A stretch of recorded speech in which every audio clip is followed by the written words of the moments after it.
Time now for Inside Utah Politics with Lindsay Aerts. Well, thanks for joining us. I am Lindsay Aerts. Let's go inside Utah politics. We begin our program with our focus on municipal elections just over a week away. There are dozens of races across the state. So today we're going to highlight some of the closest and most impactful. I'm joined today by Kyle Friant. He is the executive director at the governing group. Kyle, welcome back to Inside Utah Politics. Good to be here, Lindsay. Good to have you. Okay, I call you the local election savant because you pretty much just have your eye on every single one of these races.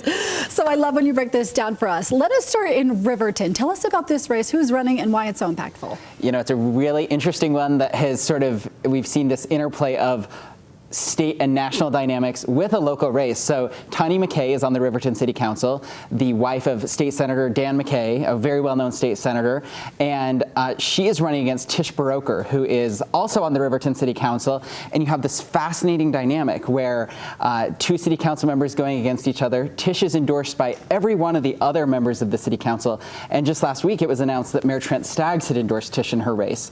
There was a primary election where a third candidate was eliminated, and Tish Baroker won that by about 2-1 over Tani McKay. So now what Tani McKay is doing in her race is she's really trying to draw differences with Councilmember Baroker on their record on tax policy and on who is the most conservative candidate. As we know, Southwest quadrant of Salt Lake County is very well known as a conservative area of the state. And so she's trying to say, hey, this might be a nonpartisan election, but I am the more conservative candidate. And where you have Mayor Trent Staggs, who has really staked out this reputation as taking this nonpartisan office and being very conservative in that office, using it in other partisan elections, U.S. Senate, Salt Lake County Mayor, you're seeing this dynamic where Tani's trying to say, hey, vote for me, I'm the more Republican candidate. On the other hand, though, you have Tish Baroker saying, let's focus on local issues. I've got plans for Riverton's future. And it's just this interesting choice that Riverton residents will have between two very different visions of how the role of mayor should be seen in Riverton. So interesting. And then you had State Senator Dan McKay, who's Tani's husband, come out and say, I will step down from the legislature if Tani wins this election. What do you make of that? I guess we'll call it a tactic, for lack of a better word. Yeah, so he is up for re-election next year, and he referenced that there has been a criticism that there would be two McKays in elected office. Now, obviously, his wife is currently on the council. He's currently in the state senate. But when you're running for mayor, the spotlight gets a little brighter. Sure. And so that seems to be what motivated a lot of that. It's really interesting. It's an interesting tactic. We've never seen something like it before. And it will be really interesting to see with more moderate voters in Riverton if they see that as a tactic that they think is interesting, let's maybe get a more moderate state senator in here, or if they think it's a gimmick. And so that'll be really fascinating to see how are voters thinking through this thing that we as political folks think is really interesting, but obviously it's the voters that are going to make the decision about whether it's something that's worth talking about or actually impacts the results of an election. I just think it's hilarious that Dan McKay is like, you can kick me out if you want to, you just have to vote for my wife. Okay, let's move on to Salt Lake City. District Council 3 is interesting. Tell me why. So Salt Lake City Council has multiple races up this year. It's the end of ranked choice voting in Utah, and this might be the most prominent last example we see of ranked choice voting in the state. So you have three primary candidates for this election. You have incumbent Chris Wharton. He's running for his third term. He's been on there for 8 years. He's saying, we've done a lot on important issues, stayed true to Salt Lake City's values. He's being challenged by two very interesting candidates. Blake McClary is a tech executive. He's running, and he has knocked so many doors in that district, has really been putting in the legwork since very early in the year. And then a relatively new entrant into the race, Liddy Huntsman Hernandez, the daughter of former Utah Governor John Huntsman, is running in this race. She's touting the fact that she is the only unaffiliated candidate in the race, whereas everyone else is a registered Democrat. Now, these are nonpartisan races. Right, but politics creep in, right? They definitely do, and that's where we've seen Councilmember Wharton has the endorsements of quite a few Democrat elected officials. Blake McClary has the endorsement of former State Senator Derek Kitchen and former gubernatorial nominee Chris Peterson. And so it's an interesting, obviously the partisan dynamic is very interesting, but also we know in Salt Lake City that running for a third term can come with difficulties. Former Mayor Jackie Biskupski beat former Salt Lake City Mayor Ralph Becker when he was trying for a third term. And so it'll be a question for folks in this predominantly Avenues district do we want to continue a third term of Councilmember Wharton, or do we want to change? And if we want to change, who will that be? Will that be Blake, or will that be Liddy Huntsman? Yeah, that's so fascinating because the makeup of the council is very Democratic as well, even though they're all nonpartisan, but we know a lot of them are Democrats. Yes, to my knowledge, there's only one unaffiliated member of the Salt Lake City Council right now. It's also a sort of referendum on Mayor Mendenhall, who has endorsed Chris Wharton. Do people feel like the council is too lockstep, or do they want a more independent voice? And that'll be interesting as it'll be interesting to see whether Mayor Mendenhall herself goes for a third term here in a couple of years. Fascinating. Let's go down south to Provo. An incumbent mayor down there trying to stave off a challenge from a former lawmaker. Well, once again, another third term situation. Mayor Michelle Kaufusi running for her third term, ran for lieutenant governor under John Huntsman, and she had a primary election. There were several candidates running. It narrowed to two candidates, former state representative Marcia Judkins and Mayor Michelle Kaufusi. It was about a 3-point spread in favor of Mayor Kaufusi in the primary. So it's anyone's ballgame right now.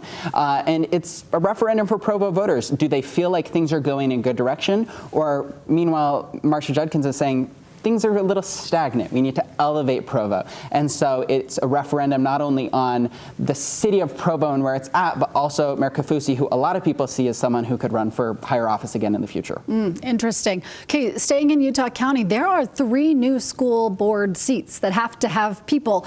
So there's like dozens and dozens of people who are running down there, and we don't really know any of them. They're all just trying to get on these 3 new school boards. Yeah, so the Alpine School Board, it was the largest school district in the state of Utah, split last year, right. Rather controversially.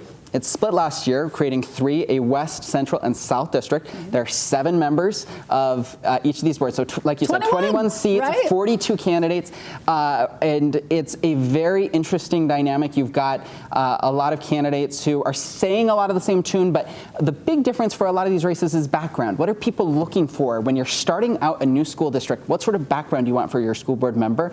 And so we often think about these things in partisan terms, but in these races, even more so than partisan, it's that choice that voters are making about what are we looking for when we're talking about a whole new school district. Is it experience on a previous school board? Is it business experience? Is it being in the classroom? What is it that voters are weighing with very different biographies in a lot of these seats? So interesting. We'll see how that one plays out. Finally, here just in our last couple of minutes, I want you to kind of hit some of the bigger cities too. St. George has a mayor and a city council race. Lehigh, same mayor and city council race, and Ogden as well. Yeah, so St. George, one of the fastest growing cities in the state and in the country. Mayor Michelle Randall's running for re-election. She's being challenged by City Councilman Jimmy Hughes. It was a close race in the primary, about a 5-point gap in favor of Mayor Randall. And two they are often touting a lot of the same accomplishments. Mayor Randall's making the argument, if you feel good about where things are, retain me and keep Jimmy on the council, whereas he's making the argument that we need someone who's going to show up more, we need someone who is going to be more fiscally conservative. So an interesting dynamic there. Then you have 2 incumbents running for 2 seats on the council. They're being challenged by a first-time candidate, Jamie Levitt, who is a small business owner, has the endorsement of former Governor Gary Herbert, and a perennial candidate, Greg Aldred. So that's a really interesting race down there. In Lehigh, the mayor's race is it's a choice between 10-year city council member Paige Albrecht. She's running to replace retiring Mayor Mark Johnson, and she's being challenged by an insurance agent, Paul Binns, first-time candidate, who is saying we have a lot of problems here in Lehigh. It's at the epicenter of a lot of that growth down there. So they're making a choice there of, do we want someone with experience in relationships, or do we need that fresh perspective, even if it comes with some learning curve? And we're seeing that similarly on the council. There are no incumbents, but similar dynamics. And finally, in Ogden, you have in at-large races, Bart Blair is running for another term. He's served for 4 terms on the council, running again, and Marcia White is running again after 3 terms for her 4th term. Once again, they're making the claim, Ogden's in a really good direction, keep up the momentum. They're facing insurgent challengers who are saying, we actually have more we need to do on homelessness and other issues, and so let's try with a fresh start. So interesting dynamics where you have these long-term incumbents and voters are making the decision, is experience a plus or a minus, especially when Utah is dealing with so many of the challenges we have around growth. Do we want fresh blood? Did you guys see how he did that with no notes? Like not a single note, and he just ran through all that. Kyle Friant, thank you so much. Absolutely. Appreciate your insights, and we will watch all those municipal races as they continue, and we see the ballots come in. November 4th is Election Day, so get your ballots in if your city has an election. All right, still ahead on Inside Utah Politics, Salt Lake County is considering a major property tax hike. How leaders on both sides of the aisle see the plan. You're watching Inside Utah Politics with Lindsay Airts. Well, the Salt Lake County Council is considering the mayor's proposal to raise their portion of the property tax by nearly 20%. Now, a new proposal in the budget says the county needs to bring in more money to fund essential programs due to the rising costs and the pressure of inflation. Now, they're hoping the tax hike would bring in just shy of $49 million a year and will help fund things like county attorneys, the jail, and Meals on Wheels. Now, the county says they're doing their best to keep costs low, but in some areas, the spending is out of their hands. Information technology. So these projects, of course, are all reviewed by the Technology Advisory Board. The biggest number is just hardware and maintenance. You know, the software maintenance agreements, the cost goes up every year. And, you know, it's pretty massive for a county of our size. And those are just contractual obligations. All of this to say is you can't get around the fact that occasionally you have to adjust tax rate to catch up with that inflationary pressure. Well, the proposal is already getting some pushback. Some seniors worry the hike could pressure them to move. Well, I'm almost 80 years old, and my husband and I are on a fixed income, obviously, because we're retired now. And it really frightens me that at some point my husband or I might pass away, and I'm not sure if I'll be able to keep my home anymore. Now, the impact on the average home or business valued at about $638,000 is around $87 a year plus $728 a month. Now, county leaders are expected to vote on the 2026 budget in December. Well, I'm joined today by two members of the County Council, Aimee Winder-Newton and Suzanne Harrison. Thank you both for being here today to walk us through this. Okay, the budget is now in your hands, and I know when everyone hears about budget talk, they're like, cool, wah. Like, this is not a very fun topic to talk about taxes, but the mayor is proposing raising taxes. I guess the first question for you guys is, if this budget were to not change at all, would you support it as is? Well, I think, Lindsay, it's really important to understand that this is the beginning of a 6-week process where the mayor proposes a budget and then it comes to the county council to deliberate. And as a county council member, I take that fiscal responsibility very seriously. I care about stretching every dollar to make sure that we're cognizant of fiscal, our fiscal duties and oversight. And so we will take the next 6 weeks. I'm going to be scrutinizing the budget, looking for efficiencies and making sure that we are providing those essential services that the state requires and that residents need, but with fiscal responsibility at our heart. Do you support it right now as it is? We're just digesting it. So you're saying you don't need to support it right now? Well, our job is to dig into it, go line by line, and make sure that we do our fiscal duty as a county council. So we just heard it a day ago. And so we're taking it in just like the public is right now. Aimee, so I guess what I'm trying to ask is that 19.6%, I understand it's just on a line item, right, of your property tax bill, right, that has up to 10, 20 different types of charges on it.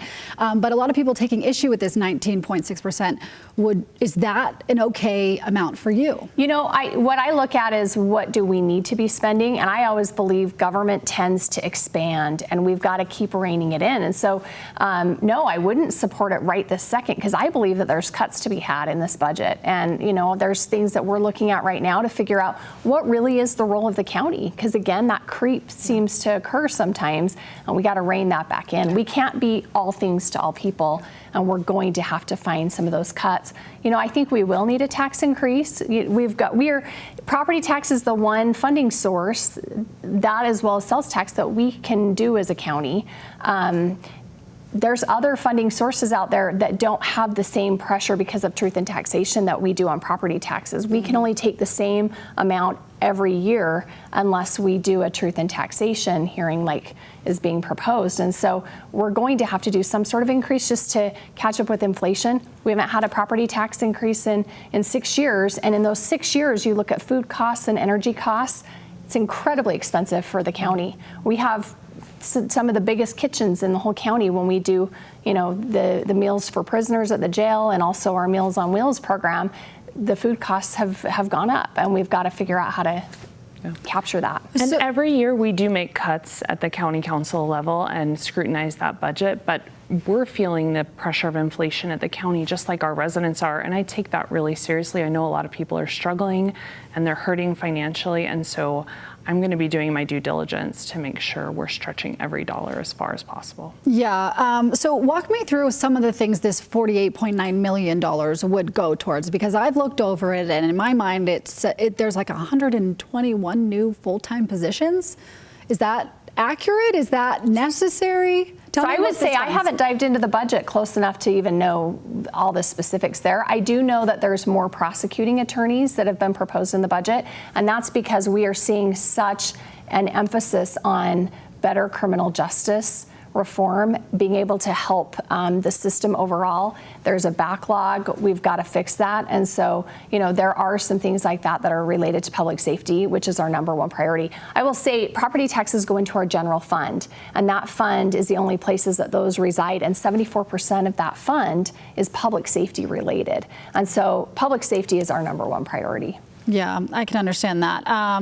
What has been cut up until this point? I know you guys are saying we haven't dived into the budget yet. We don't know what is necessary on this list and what is not, but just taking, a high level look at it, is there stuff in there that you're seeing that we probably don't need 13 new prosecutors, maybe we need 10, something like that? Well, again, we just got this budget a day ago, and so we're still digging in, and that's what we're going to be doing the next 6 weeks. But this past year, we cut and restructured our council staff budget and streamlined that to the tune of $500,000 a year in savings, and it's actually improved service for our constituents and also cut costs. So that's the type of thing that I'm committed to doing, finding the cuts that we can do while still providing those essential services. Some of the things that we have to fund are state required. Like the legislature has required us to provide some additional services in our clerk's office and in public safety, but didn't provide funding for that. And so that's some of what we're looking at having to fund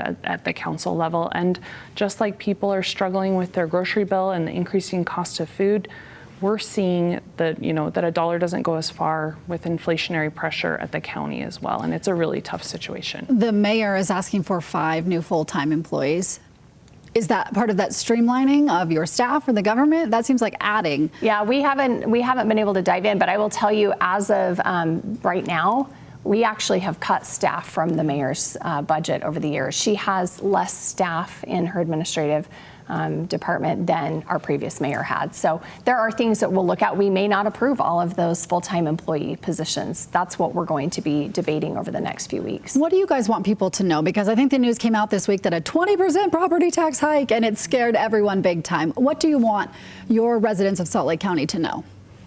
Well, go ahead. I think, first of all, I want people to know that I truly care and am cognizant of how many people are struggling out there financially. It is heavy on my heart and on my mind as I go through this budgetary process, and that we take it very seriously and really care about making sure that we're looking out for those essential services that we're required to provide and that, help our residents, whether it's, adult and aging services, Meals on Wheels, behavioral and mental health services. Those things really improve the lives of so many in our community, and that balanced with the fiscal responsibility that I really care about is how I'm going to be approaching it. Yeah, it's hard to know what is essential, what is necessary, what do your constituents want you to spend the money on, stuff like that. So I understand this process is difficult. Let's pull up that the sample of that property tax bill really fast, because I want to show people that this is just a portion of your property taxes. So maybe you guys can explain this to me as we pull it up here. Well, we're showing you there the how much the property tax rate is going to go up, and that it's only about $7 to $8 per month, about $87 per year for an average family. What do those numbers say to you guys when you just look at it? First, I'll just clarify, that doesn't mean it's going to go up. I will tell you right now, my commitment, we will not be raising taxes of 20%. It will be lower. And so we're going to be looking through the budget and finding the cuts. So I just want to be clear. Sure. That doesn't mean this is happening. This is something that we've been given that we're now looking at. Right, and I understand that process. Obviously, that's what's being proposed, what you're seeing on the screen right there. Okay, so just in our final minute here, is there anything else that you want your constituents to know? Because, again, I think a lot of people are nervous that their taxes are going to go up while inflation is going up, while your grocery prices are going up. Salt Lake City raised the sales tax just late last year. I mean, this is a tough time for people. Yeah, I'll just say, counties have a lot of pressure on them right now because of the criminal justice function that we have. We operate the jail, we have prosecution, we've been designated by the state to be over behavioral health. And you see that in counties throughout the Wasatch Front. Utah County raised their property taxes, I think 48% last year. Davis County has a 30% increase on the table right now. We are looking at all resources, and one of the things we do well in Salt Lake County that I think keeps our property taxes lower is we invest in tourism. We have our convention centers, we bring people in, they spend their money here, and then they leave. We don't have to pay for education and other things, and that's money that we save our homeowners because we don't have to get additional revenue from property taxes. And so we're doing all we can to make sure that government is lean and mean, that we're providing a good service, that we are reigning in government and not growing government, and we're going to be dedicated to that as we go through this process. About 10 seconds. I would just add that those tourism dollars helped fund our My County Rec Pass, which gives every kid a chance to have free access to our rec centers, improve their mental health, physical health, put those phones down and connect. Thank you both for your insights today. Now you're going to be delving into that budget here real quick and trying to cut where you can. So appreciate you letting me ask you these questions today. Thanks for coming in. All right, Aimee Winder-Newton, Suzanne Harrison, both from the Salt Lake County Council. Appreciate it.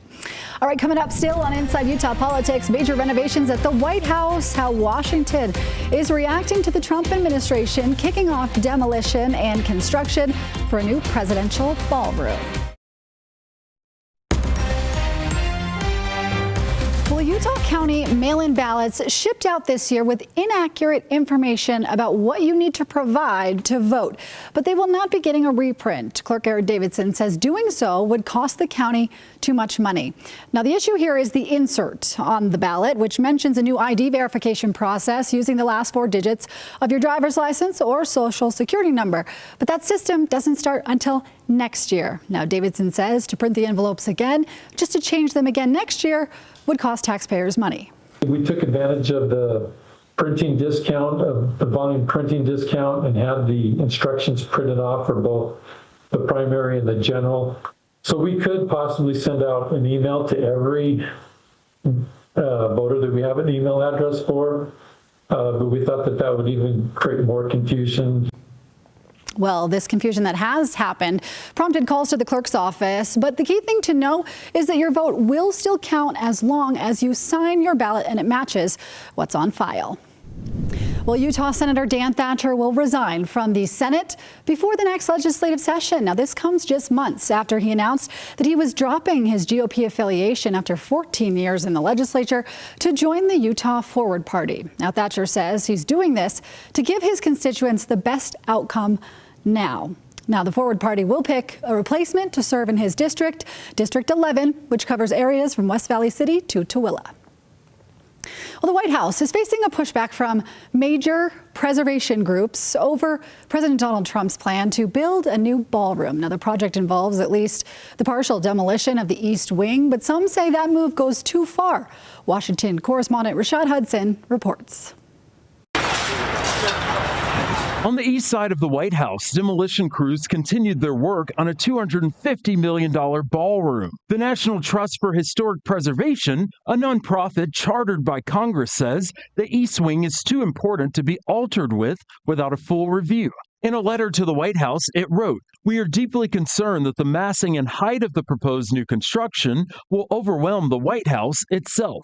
The ballroom is expected to be twice the size of the White House. Priya Jan with the American Institute of Architects has similar concerns. So we absolutely understand that the White House is a living building that is constantly in use and has evolving needs. The demolition of part of the East Wing to make way for a new ballroom surprised many people across the country, especially because back in July, President Trump said the project would not interfere with the existing building. It'll be near it, but not touching it. and pays total respect to the existing building, which I'm the biggest fan of. It's my favorite. When demolition began Monday, the president posted online the East Wing would be fully modernized and that the ballroom would benefit generations to come. The White House says the ballroom will be funded through private donations. Reporting in Washington, Rashad Hudson. Rashad, thank you. Well, that does it for today's Inside Utah Politics. Stay in touch with us, please, on social media, won't you? You can find me on X, Threads, and Instagram, Lindsay on Air. That's spelled with an A. You can also find Inside Utah Politics in podcast form. Wherever you get your podcasts, just search for Inside Utah Politics. Now, if you're looking for more national political coverage, check out Political Power Ranker. This is our national political director and the head of Emerson College Polling, who look at who's up and who's down in the world of politics based on the data. Now, we carry that for you on our free streaming app, News for Utah Plus. You can download that on Roku, Amazon Fire TV, and Apple TV. Well, thanks again for joining us this week. We will see you next week.